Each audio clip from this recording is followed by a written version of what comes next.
우리가 함께 나눌 하나님의 말씀은 누가복음 5장에 있는 말씀을 같이 보겠습니다.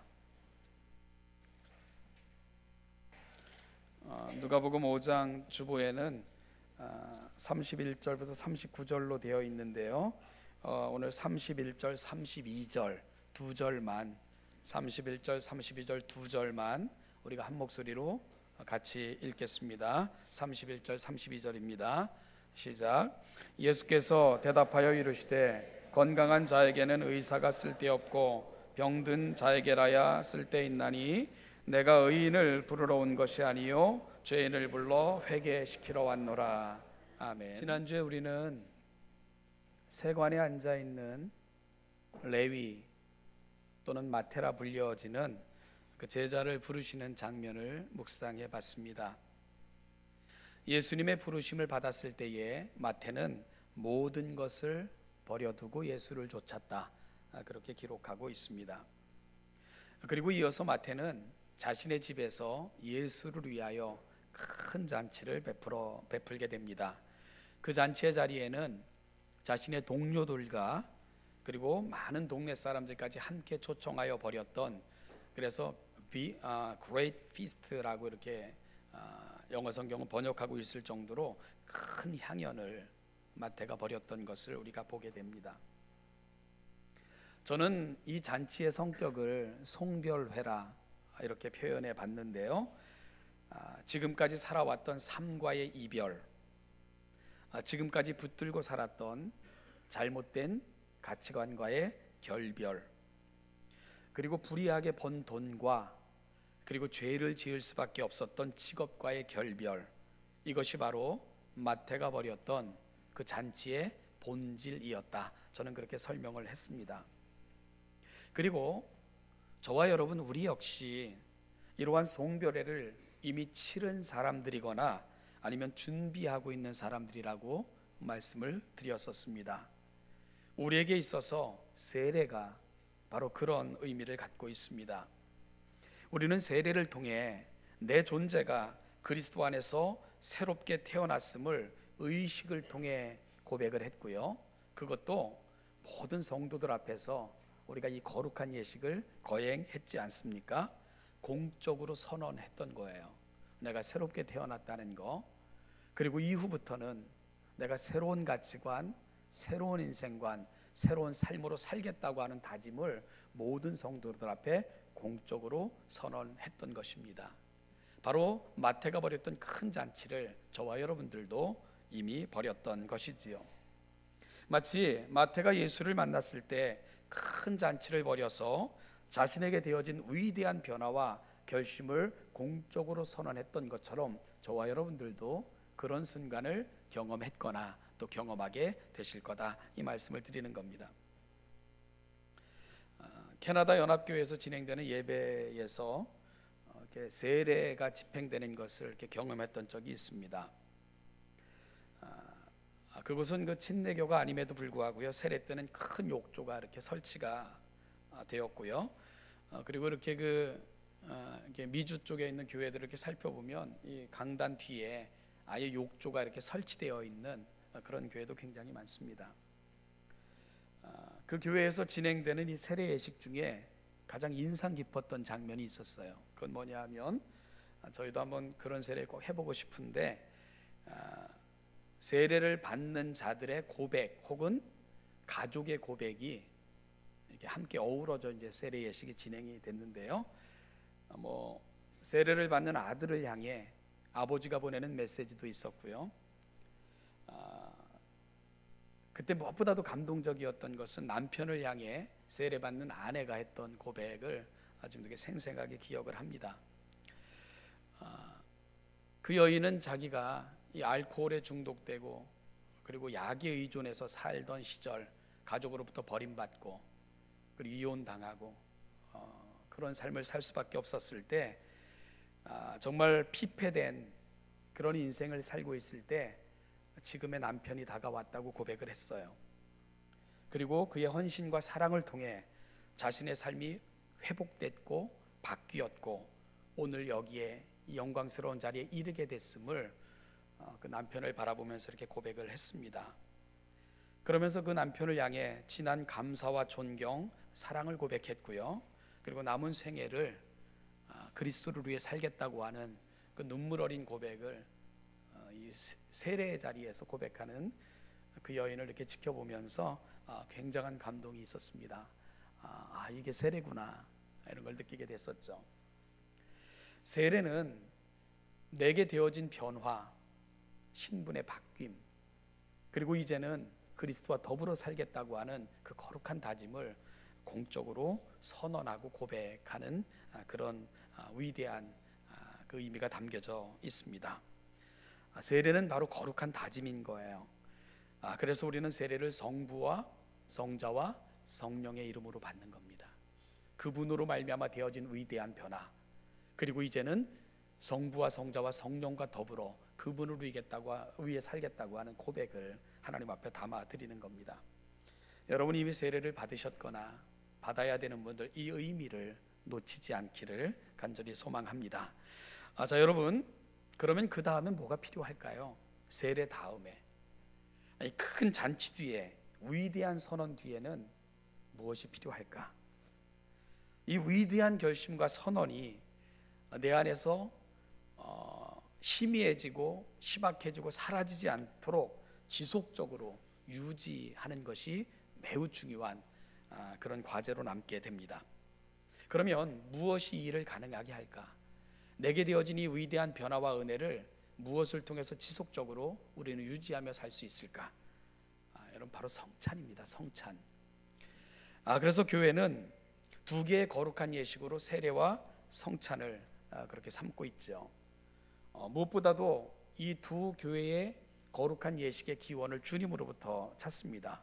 세례는 주님께서 직접 참여하심으로 거룩한 예식으로 인정하셨고요, 그 의미에 대해서 우리에게 부여해 주셨을 뿐만 아니라 성부와 성령께서 세례의 자리에 임재하셔서 그 아름다운 그 순간들을 이렇게 기뻐하시는 장면을 우리가 보게 되고요, 성찬은 주님께서 잡히시기 전날 밤에 친히 제자들에게 베푸시고 다시 오실 때까지 지킬 것을 부탁하신 사건, 그것이 바로 성찬입니다. 그래서 주님 승천하신 이후부터 교회는 이 성찬 예식을 지속적으로 실행하고 있죠.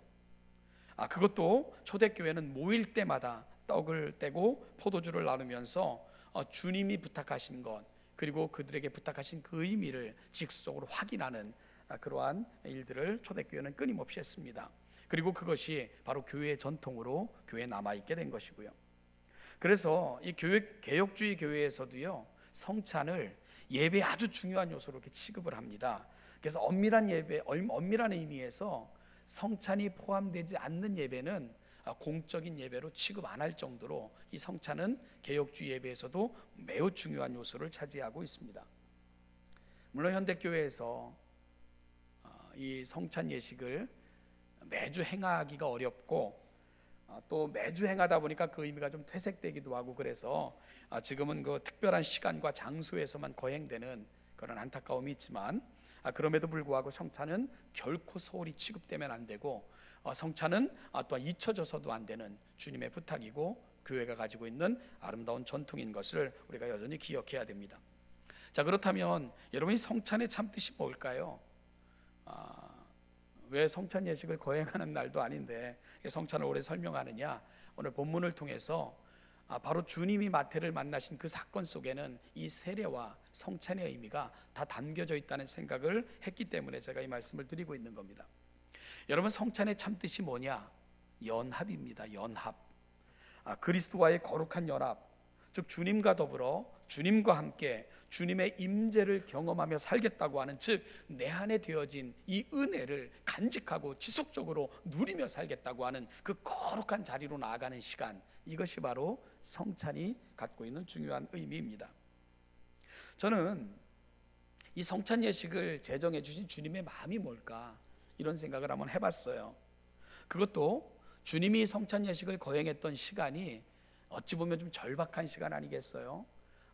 이제 그 죽음이 서서히 다가오는 시간, 제자들과 보내는 마지막 밤, 그 밤에 주님께서는 이 성찬 예식을 제정하셔서 내가 다시 올 때까지 지켜달라 하고 부탁을 하셨던 거거든요. 즉 십자가를 앞에 두고 있는 시점에서 주님은 성찬 예식을 제정하셨습니다. 여러분, 주님께서 이 시간에 이 예식을 거행하시고 또 제정하시고 부탁하신 그 이유가 뭘까? 단순히 나를 잊지 말아라, 우리 마지막 밤을 좀 의미 있게 보내자, 뭐 이런 정도의 의미는 아니었을 것이라는 생각을 하게 됩니다. 임마누엘입니다. 임마누엘. 주님이 이 땅에 오신 사건을 한마디로 표현하면 임마누엘입니다. 임마누엘. 그리고 임마누엘은 창조의 핵심입니다. 하나님이 왜 우리를 하나님의 형상으로 지으셨는가? 우리 가운데 함께 거하고 싶으셔서 우리와 함께 살고자 주님은 그렇게 하셨던 것입니다. 그래서 임마누엘은 창조의 핵심입니다. 그리고 에덴 동산은 바로 그 임마누엘이 온전히 이루어졌던 그 장소, 그곳이 에덴 동산입니다. 그런데 인간이 범죄했을 때도 하나님은 이 꿈을 포기하지 않으셨습니다. 이스라엘 진 가운데 위치하도록, 그 한가운데 위치하도록 하나님이 명령하신 성막 사건은 하나님의 기대와 소망이 무엇인가 하는 것을 너무나도 잘 보여주는 하나님의 마음의 표현입니다. 하나님은 백성들 가운데 계시기를 원하셨던 겁니다. 그리고 요한은 이 땅에 오신 예수님의 사건을 바로 성막의 사건으로 표현하면서 그 백성들의 삶의 자리에 찾아오신 사건, 바로 임마누엘로 예수님이 오신 의미를 설명하고 있는 겁니다. 자, 여러분, 그렇다면 이제 우리 주님께서 맡겨진 사역을 다 마치시고 이 세상을 떠나셔야 됩니다. 그러면 주님이 우리를 떠나신다는 등 불안이 있을 거 아니겠어요? 그럴 때 주님께서는 이 성찬 예식을 제정하여 제자들에게 부탁하시면서 성찬 예식을 거행할 때마다 우리가 함께 있음을, 내가 여전히 너희 가운데 있음을, 너희와 함께 동행함을 잊지 않고 기억하기를 바라셨던 그 간절한 마음이 바로 성찬 예식의 제정 속에 포함되어 있다, 그렇게 말씀을 드리고 싶은 겁니다. 그래서 주님께서는 성찬 예식을 부탁하시면서 이렇게 말씀하셨어요. 마태복음 26장 29절에 보니까 내가 포도나무에서 난 것을 이제부터 내 아버지의 나라에서 새 것으로 너희와 함께 마시는 날까지 마시지 아니하리라. 그러니까 주님과 더불어 포도주와 떡을 먹고 마신 그 진짜 잔치는 장차 주어질 것임을 말씀하고 계신 거예요. 여러분, 천국은 바로 주님과 식탁을 함께 하는 나라입니다. 주님과 교제가 완벽하게 회복된 나라, 그 나라가 바로 하나님의 나라이고 우리가 장차 거하게 될 천국이라는 거예요. 그런데 그 완벽한 성취의 사건은 미래로 미루어져 있는 거예요. 주님이 재림하셔서 우리를 그 나라로 초청하실 때 이 완벽한 천국의 잔치는 이루어지게 될 것입니다. 그러면 그때까지는 우리가 어떻게 이 잔치에 참여할 수 있는가? 그것이 바로 성찬이에요. 성찬. 따라서 우리가 이 땅에서 참여하는 성찬은 장차 누릴, 장차 경험할 주님께서 완성하실 그 영원한 천국잔치의 모형으로 우리 가운데 제공된 것이 바로 성찬이 갖고 있는 의미라는 것을 알게 되는 거예요. 여러분, 그래서 성찬은 우리가 주님이 나를 위해 돌아가셨구나, 이거 참 슬프다, 감정적으로 우리가 그 성찬에 참여하는 게 아니에요. 천국 잔치를 이 땅에서 미리 경험하는 것이고 우리가 장차 그 나라에서 주님과 더불어 완벽한 교제를 이루며 살 그날을 우리가 꿈꾸면서 오늘 이 땅에서 주님의 임재, 주님의 교제, 주님의 함께하심 속으로 들어가는 사건, 그것이 바로 성찬이 갖고 있는 가장 중요한 의미입니다. 그래서 성찬은 우리가 이 땅에서 경험하는 가장 신령한 사건이고요, 가장 은혜로운 순간이고 또한 주님과 가장 깊은 교제 가운데로 나아가 그 주님과 더불어 살겠다고 하는 가장 아름다운 다짐을 올려드리는 시간, 그것이 바로 성찬이 갖고 있는 의미입니다. 그러니 성찬이 얼마나 귀하고 값지고 아름답고 소중한 경험이겠어요. 임마누엘, 바로 천국의 영원한 교제, 그걸 이 땅에서 미리 맛보는 사건, 그게 바로 성찬입니다. 세례를 통해 경험했고 고백한 그 은혜가 지속적으로 경험되어지고 확인되어지고 결단되어지는 그 특별한 수단, 그것이 바로 성찬 예식인 것입니다. 그래서 여러분, 세례는 우리가 일생에 단 한 번만 참여를 해요. 그러나 성찬은 지속적으로 참여케 하신 이유가 바로 거기에 있는 것입니다. 우리의 구원은 그리스도 예수의 은혜로 한 번 주어지면 취소되지 않지만 그 은혜의 감격과 감사는 우리가 평생 누리고 살아야 됩니다. 바로 성찬을 통해서 내 안에 살아계시며 역사하시며 내 안에서 임재하셔서 나와 동행하신 하나님, 그 사건을 끊임없이 회복하고 확인하는 시간이 바로 성찬 예식입니다. 그래서 어찌 보면 세례는 성령 세례라는 의미가 있는 것 같고요, 성찬은 성령 충만이라는 의미로 저와 여러분들에게 주어진 특별한 하나님의 은총이라는 것을 우리가 이렇게 생각해 볼 수 있게 되는 겁니다. 성령 충만은 지속적으로 사모하고 간청하고 누리며 늘 회복해야 되는 우리의 특별한 은혜이기 때문에 그런 것입니다. 오늘 우리가 읽은 본문은 예수께서 마태의 집에 계실 때 마태가 예수님 우리의 큰 잔치를 베풀고요, 함께 즐거워할 때 그곳에 있었던 바리새인과 그들의 서기관들이 이 부분에 대해서 이제 시비를 걸게 돼요. 뭐라고 시비를 겁니까? 어떻게 세리와 죄인의 집에 함께 거하여 먹고 마시는가? 이 부분을 가지고 시비를 겁니다. 말씀드린 것처럼 그 당시 세리들이 어떻게 취급되어졌는가 하는 걸 보는 거예요. 어떻게 세리의 집에라고 얘기하지 않고 세리와 죄인들의 집에, 그러니까 세리는 그 죄인이다, 사회적으로 얼마나 천하게 취급받고 있었는가 하는 것을 알게 해주는 부분입니다. 여러분, 바리새인들과 서기관들은 세리 마태의 집에 머물면서 잔치에 참여하는 예수님과 제자들을 바라보면서 어찌 저들은 세리와 죄인과 함께 먹고 마시느냐, 이렇게 비방하며 반문했습니다. 그러자 그들에 대한 반문에 대한 대답으로 예수님께서 31절, 32절 말씀을 그들에게 주신 거예요. 우리 너무 중요한 말씀입니다. 한번 다시 한번 읽어보죠. 31절, 32절 시작. 예수께서 대답하여 이르시되 병든 자에게래야 쓸데있나니 내가 의인을 부르러 온 것이 아니요 죄인을 불러 회개시키러 왔노라. 아멘. 예수님께서는 이 땅에 오신 이유를 비방하며 반문하는 바리새인과 그들의 서기관들에게 너무나도 분명하게 잘 설명하시면서 대답을 하셨습니다. 예수님은 자신이 이 땅에 오신 이유를 의사와 병자와의 관계를 통해서 설명을 하셨어요. 여러분, 의사가 필요한 곳이 어디입니까? 병자들이 있는 곳이 의사들이 필요한 곳이겠지요. 그런데 병자들이 있는 곳에 의사가 갔다고 칩시다. 그리고는 당신 병들었어요, 당신은 환자예요 하는 말만 되풀이한다면 그건 어찌 보면 의사의 진정한 의무와 또 의사가 존재하는 목적은 아닐 것입니다. 의사는 환자들이 있는 곳에 가서는 진단하고는 그리고는 치유하여 회복시키는 거, 그게 어찌 보면 더 의사가 필요한 부분일 것입니다. 그래서 의사에게 있어서 두 가지, 바른 진단과 처방을 통한 고침은 가장 중요한 의사의 존재 목적이 될 거예요. 예수님께서는 이 비유를 통해 당신이 이 땅에 오신 이유를 설명하셨습니다. 여러분, 왜 예수님이 이 땅에 오셨는가요? 이 병든 세상을 보셨기 때문입니다. 죄로 인하여 신음하고 고통하다가 결국은 비참하게 끝날 수밖에 없도록 운명되어진 이 세상을 예수님은 바라보시면서 슬퍼하신 것입니다. 좋은 의사는 병든 자를 보며 안타까워하고 탄식하는 것이 아니라 바른 진단을 통해 회복시켜야지 좋은 의사일 것입니다. 주님은 이 세상이 죄의 결과로부터 구원받을 수 있는 방법을 살피셨습니다. 그런데 이 세상에 되어진 사건, 이 세상의 모습 가지고는 그 방법이 없는 거예요. 그 방법이 전혀 없는 것입니다.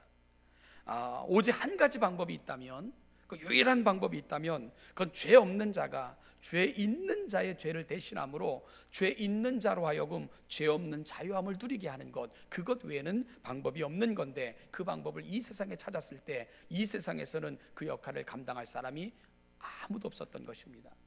그래서 그 사람을 찾다가 하나님의 사람들도 의인은 없나니 하나도 없다는 그런 결론에 이를 수밖에 없었던 거죠. 그러면 여러분, 이 방법은 어디서부터 찾아져야 되는가?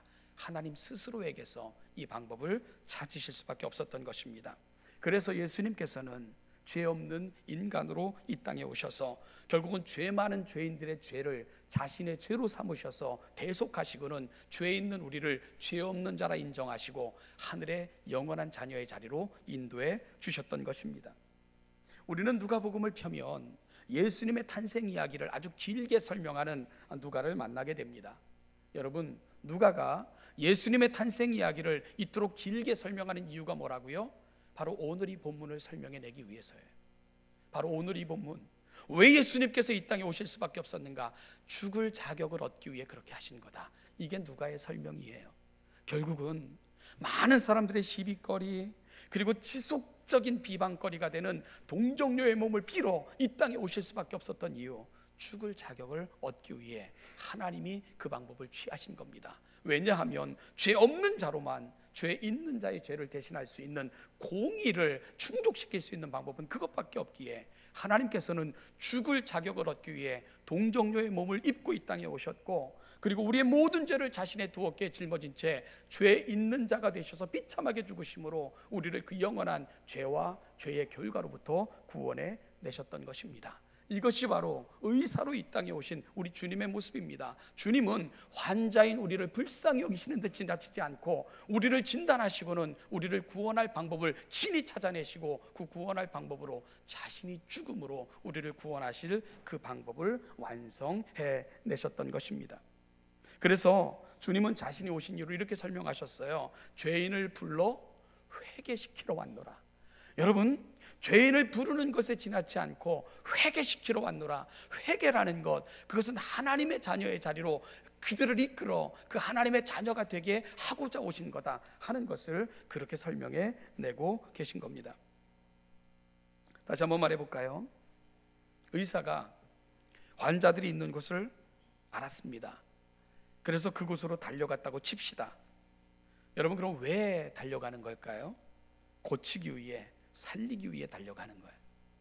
주님이 이 땅에 오신 이유를 그렇게 설명하고 계신 겁니다. 그래서 주님은 가는 곳마다 하나님 나라 복음을 전하셨고요, 그 복음을 듣고 영접하는 자마다 고침받고 회복되어 하나님 나라의 영광스러운 자녀가 되도록 그리 끊임없이 그들을 치유하여 고쳐 하나님의 나라로 인도하고 계신 것을 우리가 누가복음 또한 그 복음서 전체를 통해서 늘 확인할 수 있게 되는 거죠. 누가복음에는 다른 복음서와 다른 특징이 하나 있습니다. 그것은 바로 잔치가 많이 등장한다는 거예요. 그리고 잔치와 더불어 늘 등장하는 개념이 이 기쁨이라는 개념이 잘 등장하는 것을 보게 됩니다.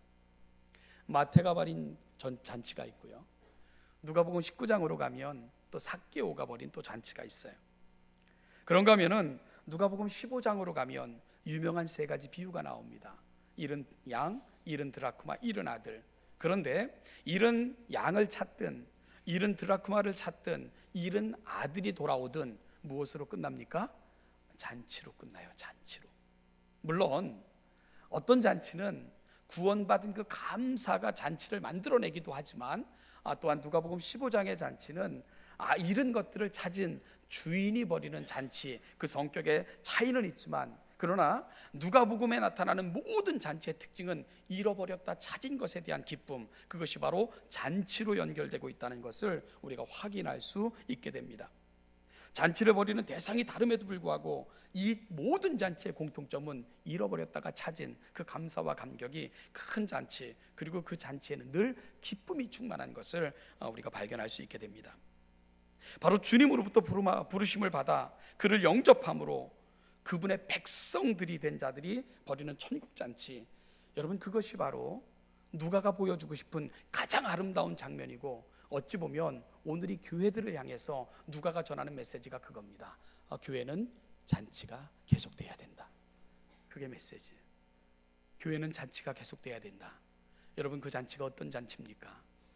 잃어버렸던 자들이 돌아와서 하나님의 자녀로 찾아지는 사건이 충만해야 되는 거고, 그리고 또한 환자들이 고침받고 회복되는 것처럼 하나님 나라의 일원이 되어 그들로 말미암아 되어지는 잔치, 교회는 바로 그런 잔치가 충만한 그런 곳이 바로 교회여야 된다는 것을 오늘 누가는 저와 여러분들에게 보여주고 있는 겁니다.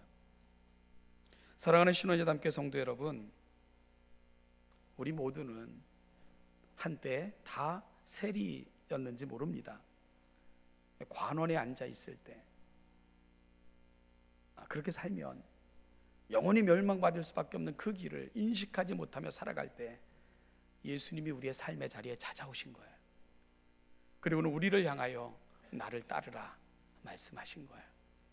그리고 하나님의 거룩한 나라 그 복음으로 말미암아 우리를 치유하셔서 결국은 오늘 이 자리, 이 영광스러운 예배의 자리에 그렇게 앉혀 놓으신 것입니다. 그 감사와 감격이 오늘 우리 가운데 있었고요, 바로 우리가 경험했던 그 잔치가 오늘 우리를 여기 앉게 만든 가장 중요한 이유가 될 것입니다. 여러분, 그렇다면 우리가 성탄절을 이제 준비하며 기다리는 동안 우리의 다짐과 결심을 어디로 나가야 될 것입니까? 여러분, 세례 이후에는 성찬이 필요하다고 말씀을 드렸어요. 그 예수님을 우리 마음속 영혼 깊은 곳에 영접하는 그런 결단이 있어야 됩니다. 내게 되어진 이 아름다운 일들, 내가 만났던 이 아름다운 예수, 그리고 그분이 나에게 이루신 이 아름다운 것들을 매일의 삶 속에서 지속적으로 경험하고 지속적으로 누리며 지속적으로 주님과 동행하고자 하는 그 아름다운 결심과 결단이 이 계절에 저와 여러분들에게 있어야 된다는 것입니다. 주님께서는 우리를 위해 십자가에 못 박혀 죽으셨을 뿐만 아니라 성찬 예식을 제정해 주시면서 영원히 함께 우리 가운데 거하고 싶으신 그 마음을 저와 여러분들에게 보여주셨지 않습니까? 그럼 그 마음을 붙들어야 돼요. 그래서 이 시즌을 우리가 지나가면서 간절히 기도해야 됩니다. 사랑하는 예수님, 우리 속에 찾아오십시오. 우리의 심령 속에 거하여 주십시오. 우리 속에 임재하여 주십시오. 우리와 동행하여 주십시오. 그러므로 내가 받은 감사, 내가 누린 이 영광을 놓치지 않고 잊지 않고 주님과 더불어 살아가며 그 은혜 속에 살 수 있도록 그리 도와주십시오. 우리가 끊임없이 하나님 앞에 기도하며 나아가야 되는 그런 의무가 저와 여러분들에게 있는 겁니다. 반면에요, 여러분, 아직도 세관에 앉아 계신 분들이 있다면, 아직도 예수가 이 땅에 오신 이유, 왜 내게 예수가 필요한지 전혀 이해하지 못한 채 이 자리에 앉아 계신 분들이 있다면, 우리 가운데 강생하셔서 영원한 생명이 되신 그 예수님 앞에 간절히 구하며 나가셔야 됩니다. 사랑하는 여러분, 정말 예수 그리스도를 통해 그분이 전하시는 복음을 통해 우리가 그 영광스러움에 이를 수 있도록, 우리가 그 구원에 참여하는 자가 될 수 있도록, 우리도 그 구원의 큰 기쁨에 참여하는 자가 될 수 있기를 간절히 구하며 그렇게 은혜의 보좌 앞으로 나아가셔야 됩니다. 사랑하는 여러분, 정말 내가 환자이고 병든 자라면 우리에게는 내 영혼에 내 모든 문제를 치료하셔서 해결해 주실 의사가 필요하신 것입니다. 그 의사는 예수 그리스도, 그분밖에 없습니다. 그분 앞에 나아가셔서 그분이 베푸시는, 우리에게 주시는 값없는 은혜를 누리심으로 우리도 세관에서 벗어나서 예수를 따르고, 그러므로 말하면 내 영혼의 큰 잔치가 우리 가운데 되어지고, 또한 그 은혜가 내 남은 생애를 주관하며 은혜 가운데 살기를 소망하는 그 아름다운 결단과 다짐으로 주님 앞에 더 가까이 나아가시는 우리 신원예담교회 모든 성도들 되시기를 주님의 이름으로 축복합니다. 이 은혜와 축복이 우리 사랑하는 모든 성도들에게 임하기를 바라고요, 정말 우리 사랑하는 신원예담교회 모든 성도들이 내 안에 주어진 영혼의 큰 감사, 그것이 큰 축제가 되고, 그리고 이후로 남은 생애를 우리 가운데 강생하신 주님과 더불어 살겠다고 하는 거룩한 다짐으로 나아가셔서 그분으로 말미암아 되어지는 이 풍성한 은총과 은혜를 날마다 누리고 살아가시는 복된 하나님의 백성들 다 되시기를 주님의 이름으로 축복합니다. 기도하겠습니다. 하나님 아버지, 은혜와 사랑을 진심으로 감사드립니다.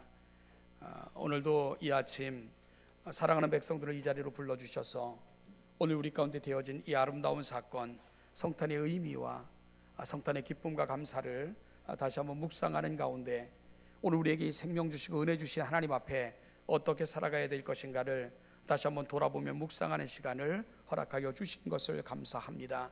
하나님 아버지, 우리 가운데 있었던 이 큰 잔치, 그 감사와 감격을 놓치지 않고 우리 마음에 담을 뿐만 아니라 날마다 주님의 임재하심과 주님 가운데 그 깊은 교제 가운데로 나아가서 날마다 매일의 삶 속에서 우리에게 부어주시는 하나님의 은혜와 은총을 누리고 살아가는 하나님의 거룩한 백성들이 되게 하여 주시옵소서. 사랑하는 하나님 아버지, 우리 속에 성탄의 기쁨을 주시고 또 남은 생에 살아가는 날 동안 더불어 살아가는 은혜와 은총으로 누리며 살아갈 수 있는 아름다운 주님의 백성들 되게 하여 주시옵소서. 감사드리며 예수님의 이름으로 기도하옵나이다. 아멘. 지금도 우리를 위해 구속하셨을 뿐만 아니라 하나님 보좌 우편에서 우리를 향해 중보하시며 기도하시는 우리 주 예수 그리스도의 은혜와 독생자 예수 그리스도를 이 땅에 보내주시면서까지 우리를 향한 영원한 구속을 완성하신 아버지 하나님의 은총과 오늘도 우리의 큰 잔치가 되게 하시고자, 우리가 누릴 영원한 은혜가 되게 하시고자 우리 곁에 서셔서 우리를 부르시고 따르라 말씀하시며 오늘도 우리와 동행하시기를 소망하시며 우리 가운데 찾아오시는 성령 하나님의 은혜가, 이 강생하신 예수 그리스도 그 은혜를 다시 한번 묵상하며 그 은혜를 우리 가운데 누리며 그 은혜 가운데 우리가 나아가 영원하신 은총과 은혜 가운데 살기를 다짐하며 이 자리에 있는 우리 사랑하는 신원자담교회 모든 성도들과 그들이 살아가는 모든 삶의 자리와 또한 한 해의 마무리와 또 새롭게 맞이하길 소망하며 꿈꾸는 2016년 새해의 이제부터 영원까지, 이제부터 그 영원까지 이 은혜와 은총이 함께 하시기를 축원하옵나이다. 아멘.